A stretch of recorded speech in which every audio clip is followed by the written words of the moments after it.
Oh, oh yeah. We gotcha. We gotcha, brothers. We gotcha, brothers and sisters. The frames are no longer dropping. Just a quick little reset of the laptop, and we're all good. Okay, get started. I hope y'all all, whoever's here, I hope you're all having a good day so far.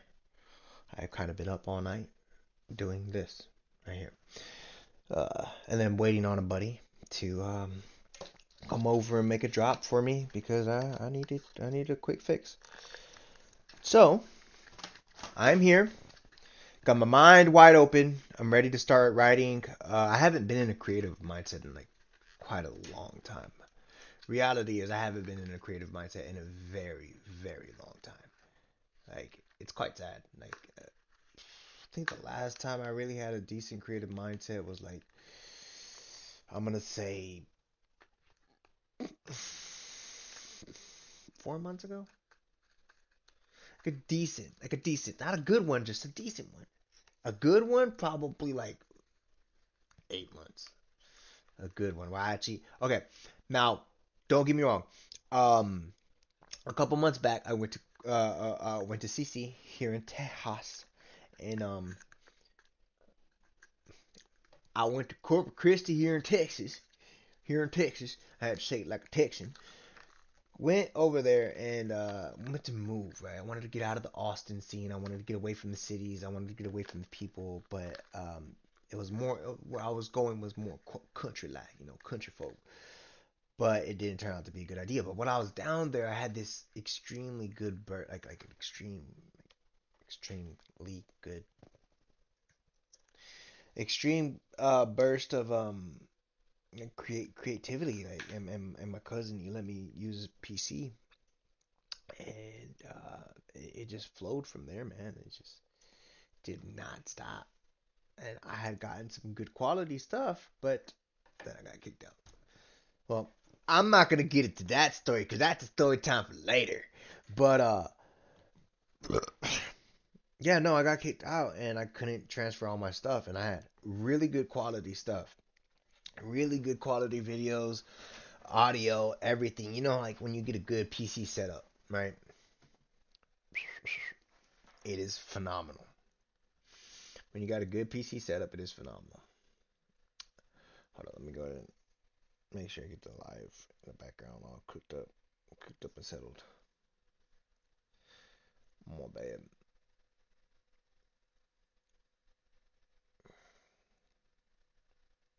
What?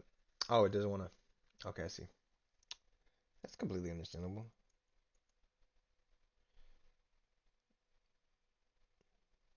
Here we go. All right. Whoa.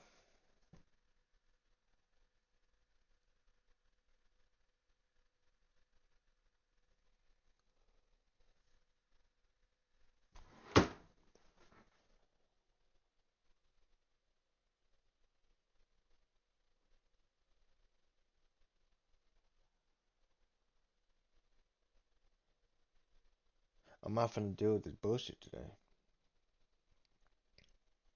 I prefer to have a really good, clean, smooth stream.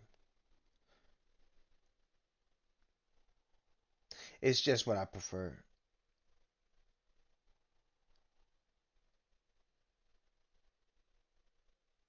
That's crazy, but it's just what I prefer as a good stream. Clean, not choppy. I look ugly right here. Just literally stuck frozen on me, looking like a dumbass. Anyways, yeah, no,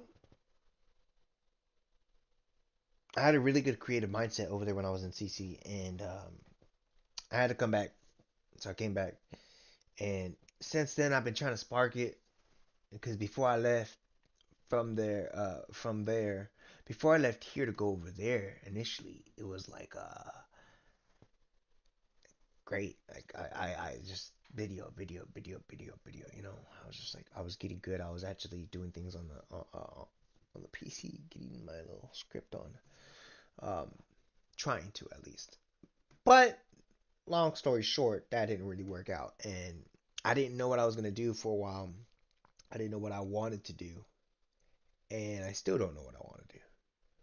And I'm kind of like shit without a job again. I got a good job, and I lost that, and I got another job, and then they didn't have enough room for me, and so now I'm without another job.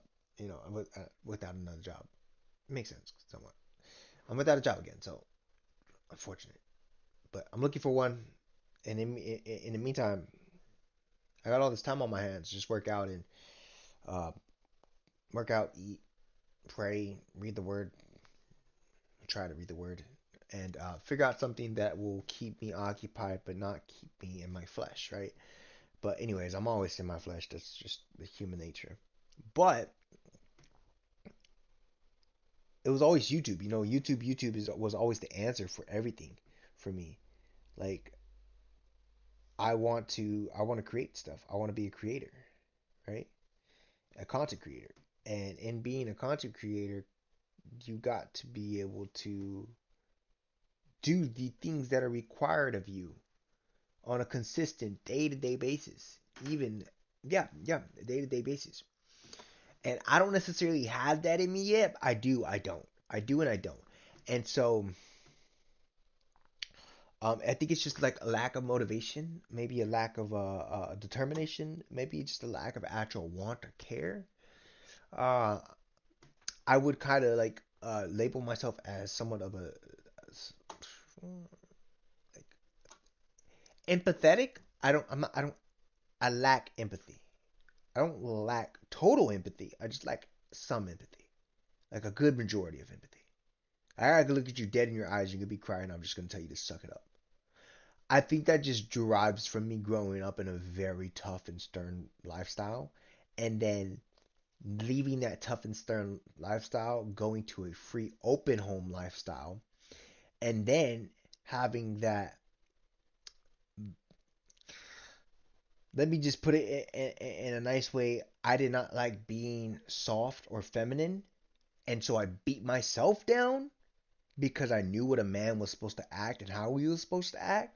And so by the time I was like 18, I had done beat myself down so much and I had done raised myself in a certain particular way that my mindset's different. And so yeah, like the process on behind.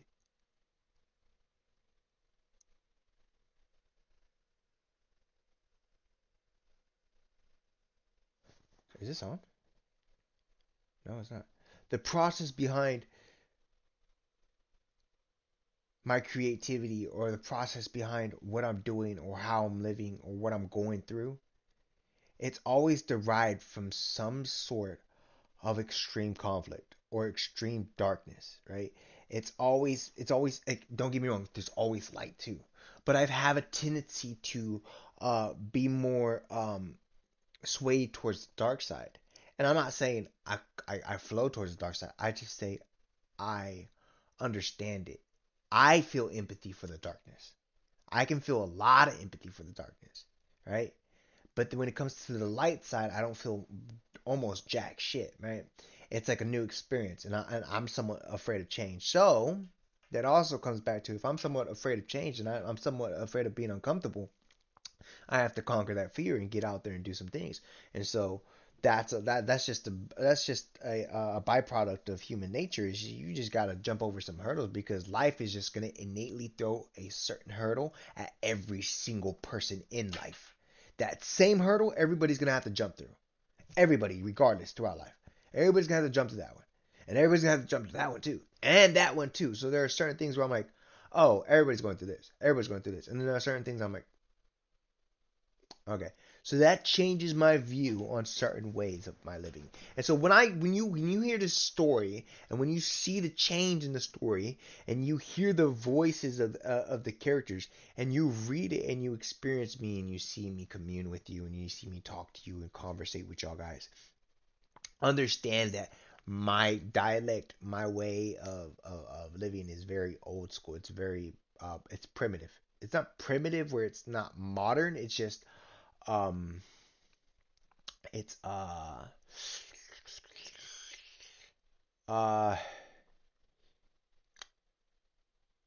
libertarian. I guess that's what you can put it like. I guess you could put it libertarian. Like I'm not a liberal. I'm not a conservative. I'm not in the middle. I'm more leaning towards the right side, but still like I'm not stupid right and I'm not stupid left and I'm definitely not stupid middle. Like I know the rights from wrongs. I'm old school. I'm old school. All I gotta say, I got an old soul. I'm old school as fuck. Like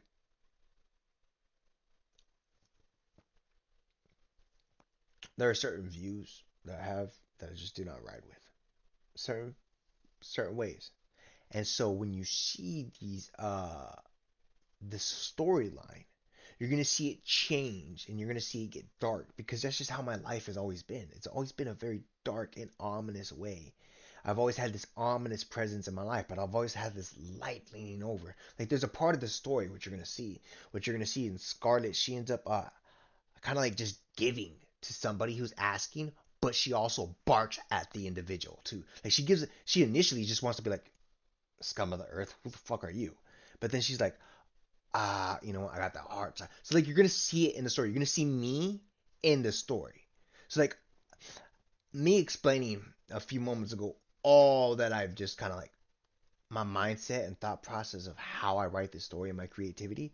You're gonna see the story, and you're gonna be like, oh, okay, that's actually kind of like if you're into like the gothic emo gore, and you're also into like somewhat of a action packed and medieval type of like storytelling, you're into some romance, you're into a lot of dialogue, you're a lot of conversation, if you're into seeing a lot of scenery in books too.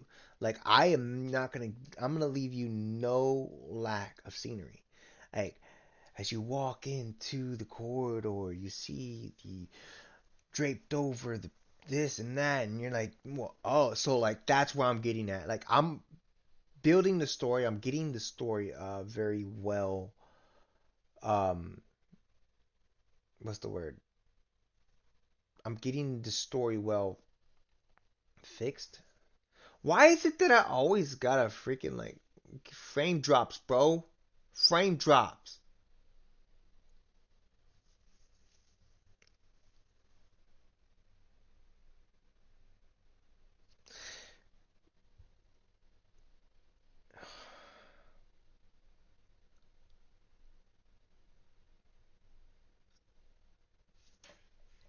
What is going on, man?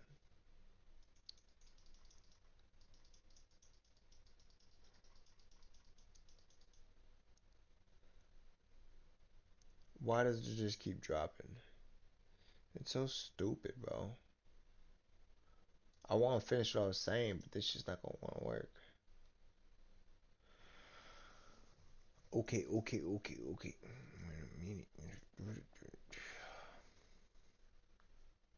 Oh, now you want to work, you fat lard. As soon as I'm gonna start changing ya, start changing settings, and then you want to start work. I need to figure this KBPS setting for OBS out. That's stupid. You stupid. Uh,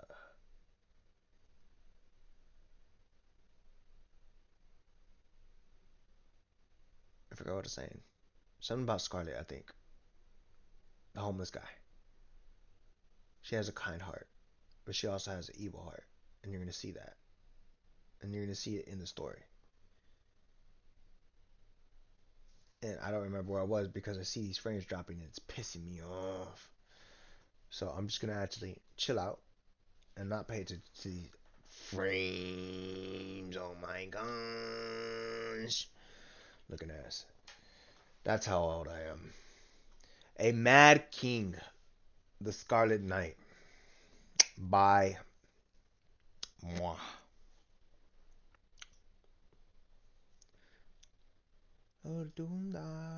Oh, I gotta get rid of all that bullshit. Still, so chapter one, I'm literally just on chapter one. So, and I'm actually wrapping it up as I finish this entirely. So, chapter one, Crimson Skies. Cold breezes brushed across a beautiful Friday afternoon. From the sight of a crow perched up on a high branch, laying off a cliff staring at the valley below, watched two figures stand before one another.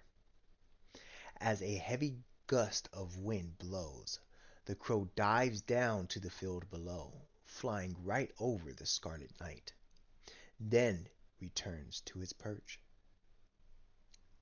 As the crow flies past, a wave of memories floods Scarlet's mind.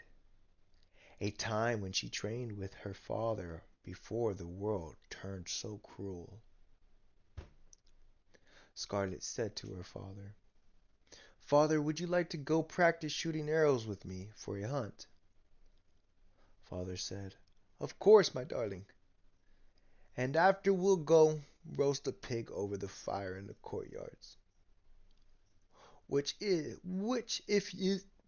if you can manage to kill one and bring it home."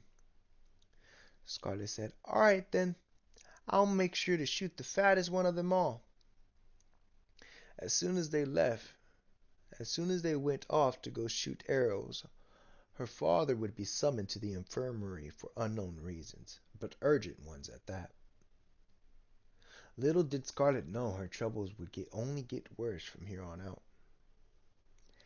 After about an hour of practicing her archery, she went out on the hunt she wanted to go out on with her father, but he had not made it back in time, so she left without him. Scarlet had been walking for some time now, taking care not to make too much noise as to not spook the wildlife. But with no pig and daylight running out, she makes her way back home. As she arrives to the edge of the courtyard, her father stood at an assembly watching as people of the kingdom accused the queen of being a witch. She had then been burned and impaled on a stake from one end to the other. Scarlet stood frozen, unable to move, staring at her father in hopelessness for letting this happen to her mother. She was practicing medicine and was accused of witchcraft. With her mind filled with the past, her father, the man standing across from her, begs her not to go through with this, after shaking off her daydream of them when they were young.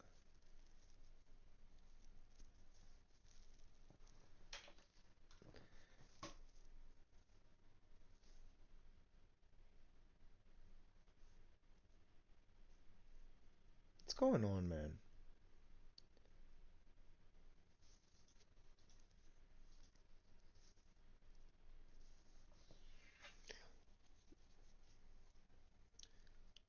After shaking off her daydream of them, the father said, "Please, my darling."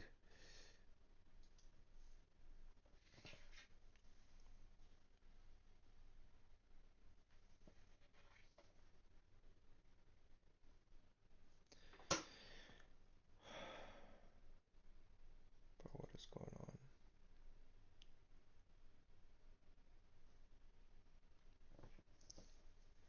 "Please, my darling, they do not have to suffer too." Scarlet said, "One has to suffer to find themselves." "Father, No, one must go through adversity to find themselves, Scarlet responded. Same difference. But you never got back up and tried, so you can't sit here and give me advice about going through hard times. So you just sat, drank, and let your people talk bad about you.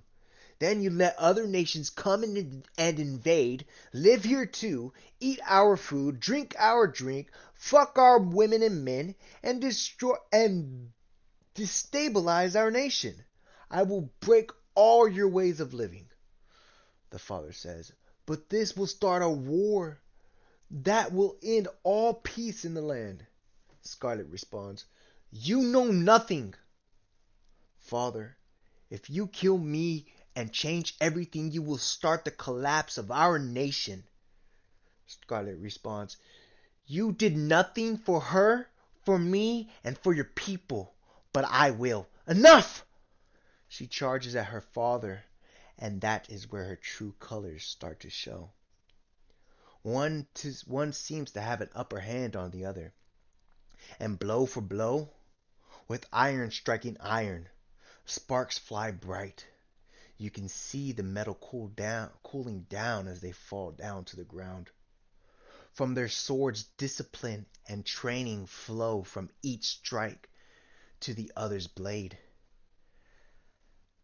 Trading strike for strike, so does the day go, as well does the fight. Just as you think she's going to win, the father parries an attack.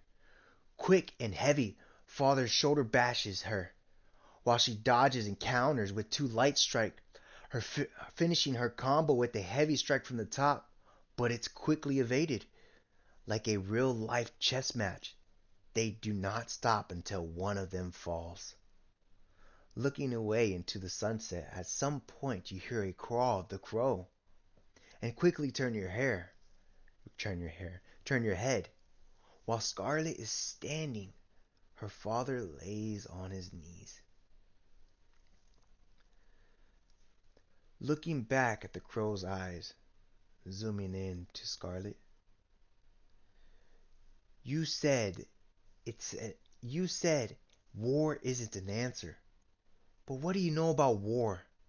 Blood and sweat drip from her scalp, running off her nose and chin as she stares at her father. I have your fucking arm! How's that for war? She stands, fury boiling in her veins, gripping his severed arm as she approaches him. Her steps heavy with madness. My darling, his last words died in air before he could finish them. Scarlet kicks him, sprawling him to the ground. She beats him with his own arm, the sound of metal against flesh echoing through the battlefield. I, I, my darling, I. Her voice breaks as she laughs hysterically, the last of her sanity slipping away with each echoing breath. Out in the distance,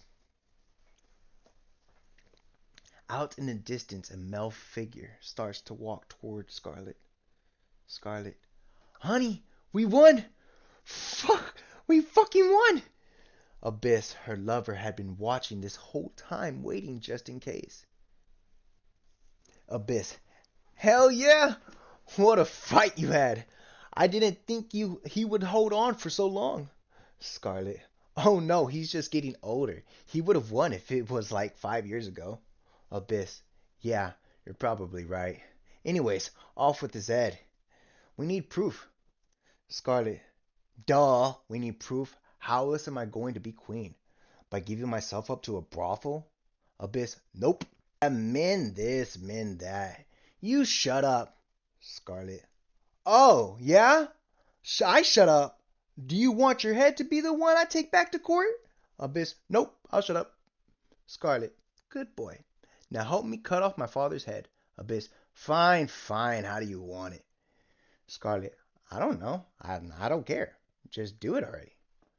With daylight coming to an end, Abyss chops the king's head off, puts it in an old bag, and mounts his horse. Abyss, My love, are you just about ready to make your way? Scarlet. Yes, honey, just cleaning the blades. I hate when they start to rust. Abyss. Come on then. I don't got all day. Scarlet. You're always in a damn rush. We're about to rule the kingdom. Can you have a little patience? Abyss. Just hurry, I'm also hungry. Scarlet. Okay, okay, I'm done. She says while mounting her horse, heading back to the palace she once called home.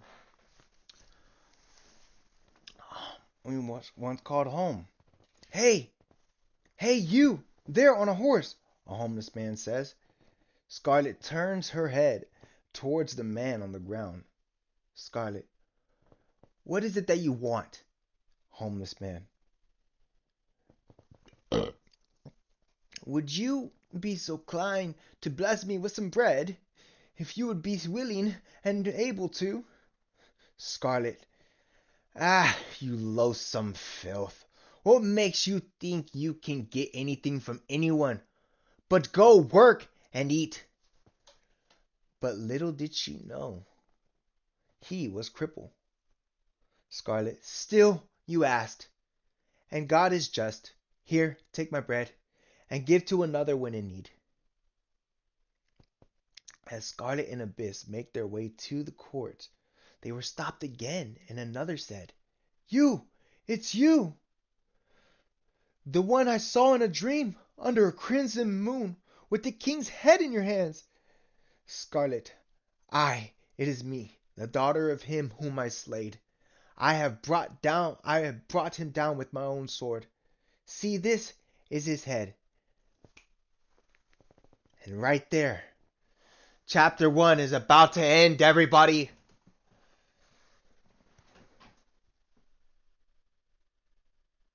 Oh, I wonder.